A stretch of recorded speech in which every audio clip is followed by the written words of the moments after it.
সবুজে ঘেরা ছোট্ট একটি গ্রামে বাস করত ১২ বছরের একটি মেয়ে। তার নাম ছিল মায়া। ছোটবেলাতেই সে বাবাকে হারিয়েছিল।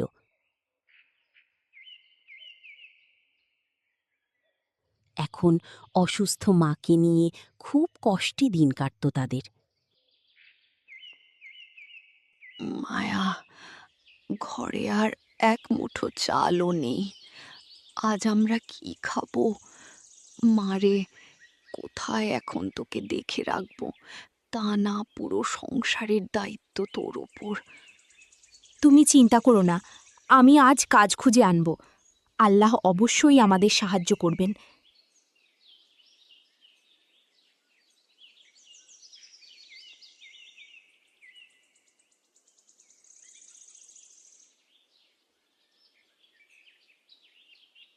মায়া সকাল থেকে বাড়ি বাড়ি কাজ খুঁজতে লাগল, কিন্তু কেউ তাকে কাজ দিল না। কেউ বলল সে ছোট, আবার কেউ তাকে অপমান করে ফিরিয়ে দিল। আল্লাহ অবশ্যই আমাদের সাহায্য করবেন। আমি হার মানব না। মায়ের জন্য আমাকে কিছু একটা করতেই হবে।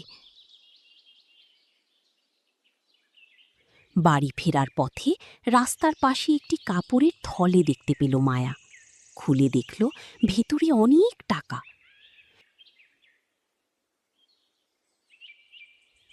এই টাকা দিয়ে মায়ের চিকিৎসা হবে। কিন্তু না, এটা তো আমার নয়। ওরে বাবা, আমার টাকার থলেটা কোথায় গেল? ওই টাকা দিয়ে আমার নাতনির অপারেশন করাবো। দাদি, এটা কি আপনার থলে? হ্যাঁ মা, এটাই আমার।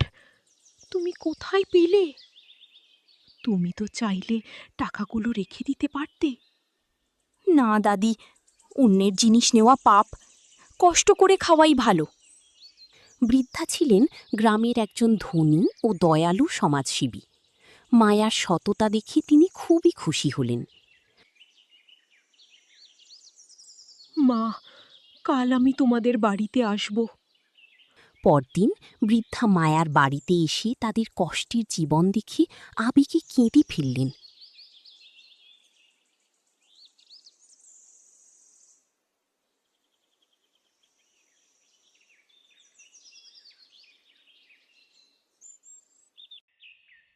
আজ থেকে তোমার মায়ের চিকিৎসার দায়িত্ব আমার, আর তোমার পড়াশোনার সব খরচও আমি দেব।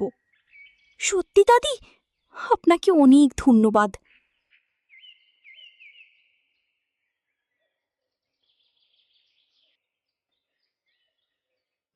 বছরের পর বছর কঠোর পরিশ্রম করে মায়া একজন ডাক্তার হয়ে গেল।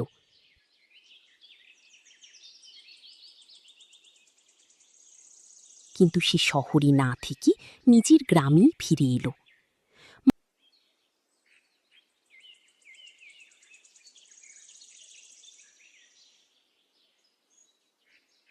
ডাক্তার আপা, আমার কাছে টাকা নেই। তাহলে আপনি কি আমাকে দেখবেন বিনামূল্যে? টাকার কথা ভাববেন না, আগে চিকিৎসা করাই সবচেয়ে জরুরি। মা, সেদিন তোমার সততা না থাকলে আজ এত মানুষের উপকার হতো না। ভালো কাজ করলে আল্লাহ একদিন তার প্রতিদান অবশ্যই দেন। মায়ার জীবন প্রমাণ করে সততা আর পরিশ্রম কখনো বৃথা যায় না। ভালো মানুষের জন্য একদিন না একদিন সফলতার দরজা খুলবেই। সততা মানুষের সবচেয়ে বড় সম্পদ। ভালো কাজের প্রতিদান একদিন অবশ্যই পাওয়া যায়। হ্যালো বন্ধুরা, আমাদের চ্যানেলে তোমাদের স্বাগতম।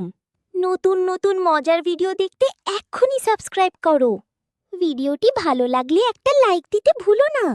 তোমার মতামত কমেন্টে লিখে জানাও, আর বন্ধুদের সাথে ভিডিওটি শেয়ার করো। তোমাদের ভালোবাসাই আমাদের অনুপ্রেরণা। তাহলে এক্ষুনি সাবস্ক্রাইব, লাইক আর কমেন্ট করো। ধন্যবাদ।